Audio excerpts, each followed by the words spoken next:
मी ॲक्टिवावर आहे, मित्र मागे बसला आहे आणि मित्र बोलतो तू गाडी चालव. आणि मला ते कळून आलं, एक बाई अर्धी जळलेली, अर्धा तिचं अपोषण दिसत, लहान बाळ हातात आहे आणि ती लिटरली. ह्या कथा मनोरंजनासाठी आहे. काही लोकांचे अनुभव व काही पूर्णपणे काल्पनिकही असू शकतात, त्यामुळे कृपया यांना मनोरंजन म्हणून घ्या. या कथा आपल्या संस्कृतीचा एक भाग आहे, अगदी लहानपणी आजी आजोबांनी सांगितलेल्या गुड गोष्टींसारख्या. आमचा हेतू कोणत्याही प्रकारच्या अंधश्रद्धा किंवा भीती निर्माण करणे नाही. अजून एक दुसरी गोष्ट तर अंधेरी आग.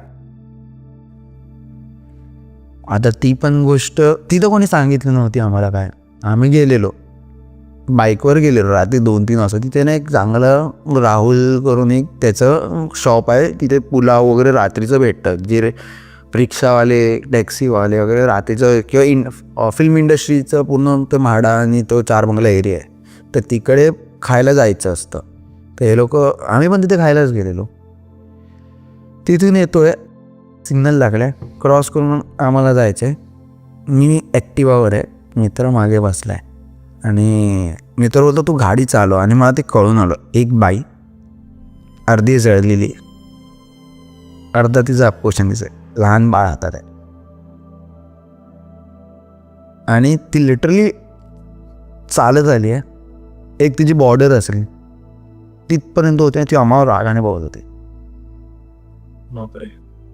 आणि माझा मित्र बोलतो तो मी बोलतो तो शांत बस, मी बघितलं, मला पण दिसलं.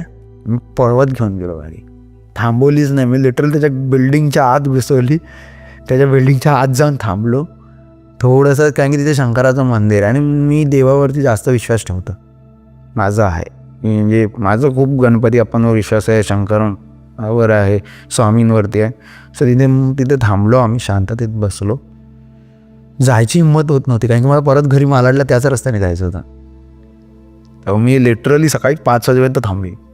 मला मग फोन येत आहेत. मी बोललो मला लेट होणार आहे यायला, तुम्ही झोपा. मी ही गोष्ट सांगितली आणि आज सांगतोय. 5 वाजता मी 5 म्हणजे बोलतो ना उजेडता, तेव्हा मी घरी गेलो आहे. अशी हालत झालेली फुल तिथे, म्हणजे एकदम हातपाय थरथरायला लागलेले. आणि माझं कधी खूप वेळा असं होतं की काय असं बघितलं नाही, एंटिटी बघितली काय काय झालं माझ्यावर, इन्सिडेंट झाला की कधी कधी ॲक्सिडेंट पण होतो, बाईकवरून स्लिप झालं पावसात, हातपाय थरथरायला लागतात माझे. आणि ते झालं माझं इथं हातपाय. मी त्याला तो बोलतो एवढा तू थरथरतोय कशाला, पण ते थरथरायला लागलेलो एवढं. मी लिटरली खूप घाबरलेलो त्या गोष्टीला. म्हणजे तो एक अंधेरीचा एक तो किस्सा होता आमच्याकडं घडलेला. आणि ते तिकडे म्हणजे आम्ही जे मागचं कारण जेव्हा काढलं ना, तो एरिया पूर्ण पहिलं सुनसान असायचा. काय झालं असेल किंवा ॲक्सिडेंटमध्ये गेली असेल असं म्हणू शकतो तिथे. पण ती त्या जागेतच तिचा जीव अडकला आहे. सो त्यामुळे ती दिसते. पण ती जसं रोडपर्यंत आली, मी पळवत होतो गाडी, मी आजूबाजूला बघत नाही, लेफ्टने गाडी येते का राईटने येते, जे होईल बघितलं जाईल बोलू, पळवत सुटलो मी.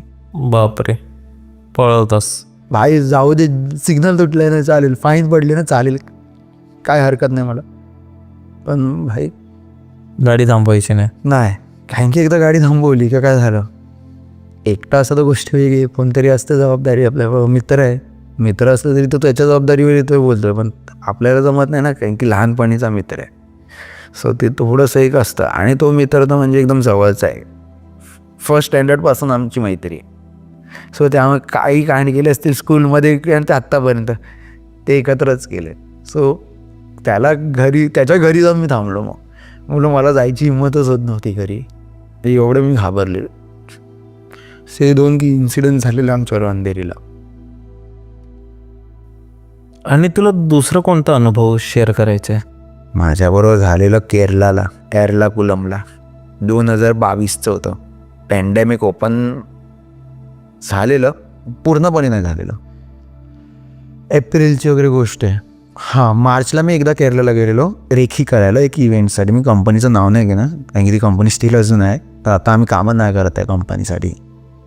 मी तिथे गेलेलो, तिथे इव्हेंट होता, मोठं हॉटेल आहे, 5 स्टार हॉटेल आहे खूप. ते पॅलेस होतं का राजाचं, आयलँड होतं, तिथे पॅलेस होतं. ते पॅलेस महालाला कन्वर्ट केले, आता कन्वर्ट केलं नाही, काय एक रिसॉर्ट छोटं केलं आहे. म्हणजे इव्हेंट्सचं कसे असतात ना, की आता ज्या हॉटेलमध्ये आमचे इव्हेंट्स चालू आहेत, एक एक्झाम्पल घेऊया आपण, ग्रँड हयात किंवा आपण नोवोटेल हॉटेल, किंवा महाराष्ट्रात कुठेही त्यांचे ब्रांच असतात, तिकडे जर आपण करतो आहे तर जे गेस्ट असतात ते हॉटेलमध्ये राहतात. ग्रूम, ब्राईड, त्यांची गेस्ट, त्यांचे फॅमिली मेंबर्स, हे सगळे. आमचा स्टाफ असतो मोठे इव्हेंट्स असते 100 लोकांचा आमचा स्टाफ आहे. 100 लोकांचा स्टाफ आहे, 50 लोकांचा स्टाफ. आपण त्या हॉटेलमध्ये ठेवू नाही शकत. आपण बाजूला एक छोटं हॉटेल म्हणजे 3 स्टार हॉटेल वगैरे आपण बघून बघतो आपल्या लोकांना सेफ्टीसाठी, आणि चांगलं आहे कारण की मुली पण असतात. सो हॉटेलला लागूनच आम्हाला ते बोलगट्टी पॅलेस भेटलं. चांगलं होतं.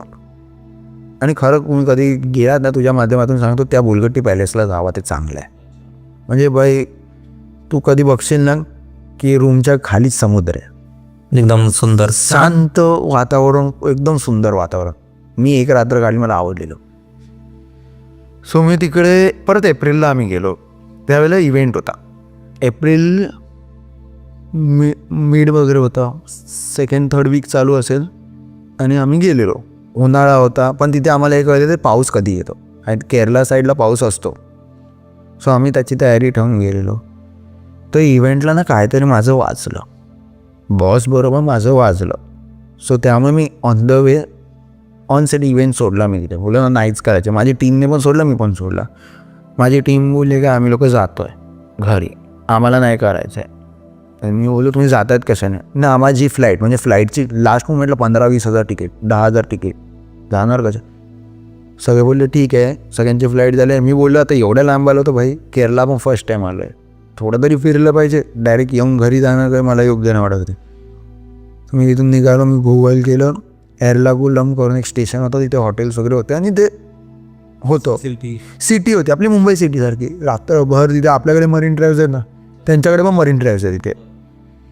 म्हणजे आता सिटी आहे बोलले की भाई एकदम सेफ. बरोबर.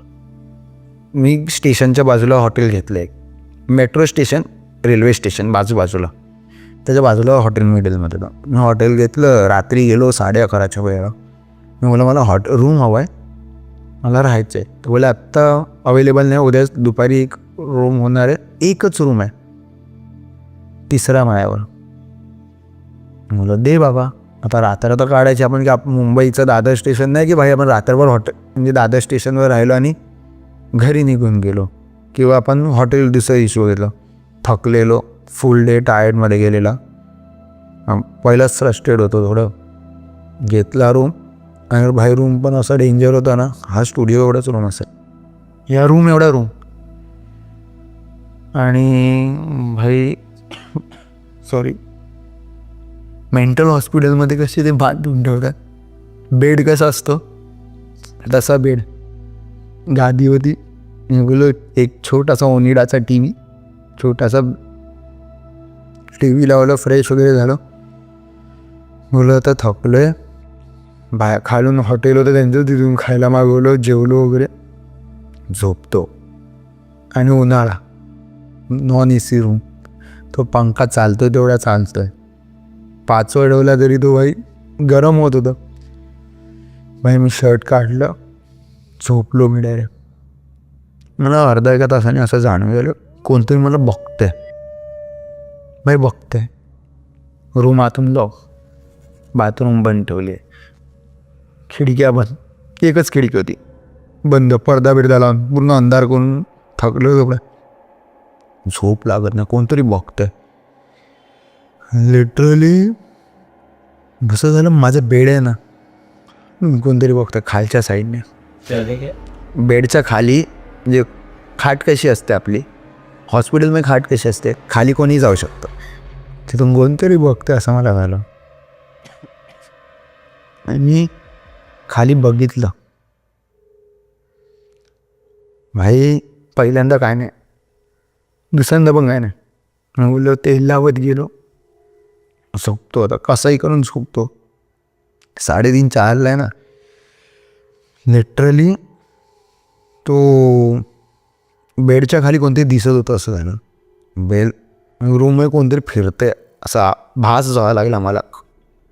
मग लोक जे काय असेल बघून घेऊ आता. नाही नंतर बेडच्या खाली असं वाटलं आधी कोणाची तरी एंटिटी मला बघते.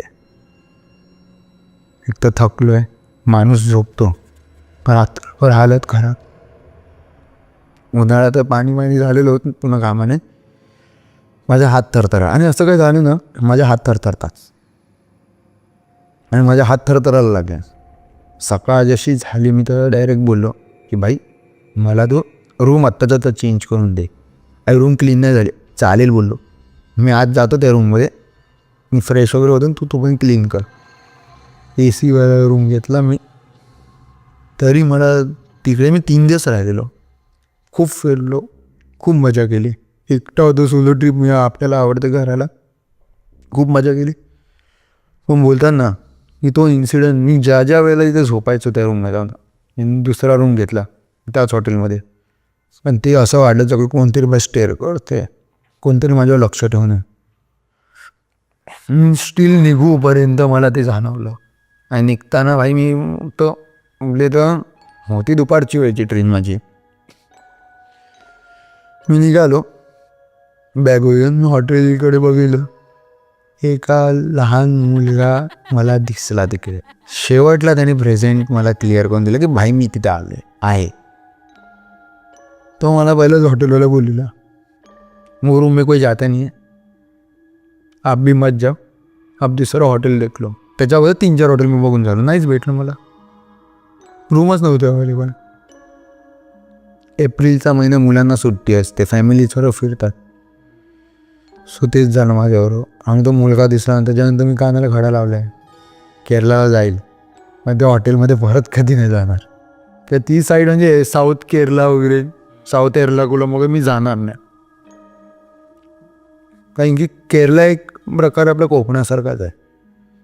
सगळ्या गोष्टी सेम असतात, फक्त थोडेसे चेंजेस आहेत नावांमध्ये आणि सगळ्यांमध्ये. सो त्यामुळे ते मी केरळाचं ऐकलं बाबा, मी कानाला खडा लावला आता. जायचं फिरायला, पण ते चॅलेंज केलेलं असं मला झालेलं. तू रूम देई मेरे को, कुछ भी करके बाई तू मेरे को रूम दे. तो कोण राहत असेल, मी त्याला चॅलेंज केलं, असंच झालं ना की मी आलोय राहायला, तुला जे करायचं कर. त्यांनी करून दाखवलं मला. 3-3:30 मी अख्खी रात्र म्हणजे थकलेलो असताना झोपलो नाही. हात पाय थंड पडले एकदम. मी असं बोलत होतो की काय करू, कधी हा रात्र कधी निघते. कधी कधी वाटतं की भाई रात्र नको जाऊ दे, मस्त रात्र आहे, आपण एन्जॉय करतो रात्रीचं. दिवसाचं कंटाळा येतो, पण रात्री कधी निघतं माझी अशी झालेली. आणि मी बोललो जसं झालं तसं मी निघतो बोललो. तर तो इन्सिडेन्स कधी ना केरळला जावा, पण त्या हॉटेलचं नाव नाही घेत, पण चॅलेंज करू नका कधी कोणा त्या गोष्टीला. कारण की ती माझी चूक झालेली की मी त्या रूमवर जाऊन राहिलेलो. माझ्या जवळ पण काय मी नॉनव्हेज खाल्लं तिथे. अच्छा, म्हणून झालं असेल. काय भेटत नव्हतं. रात्री 11-11:30 चिकन बिर्याणी उरली होती बाई.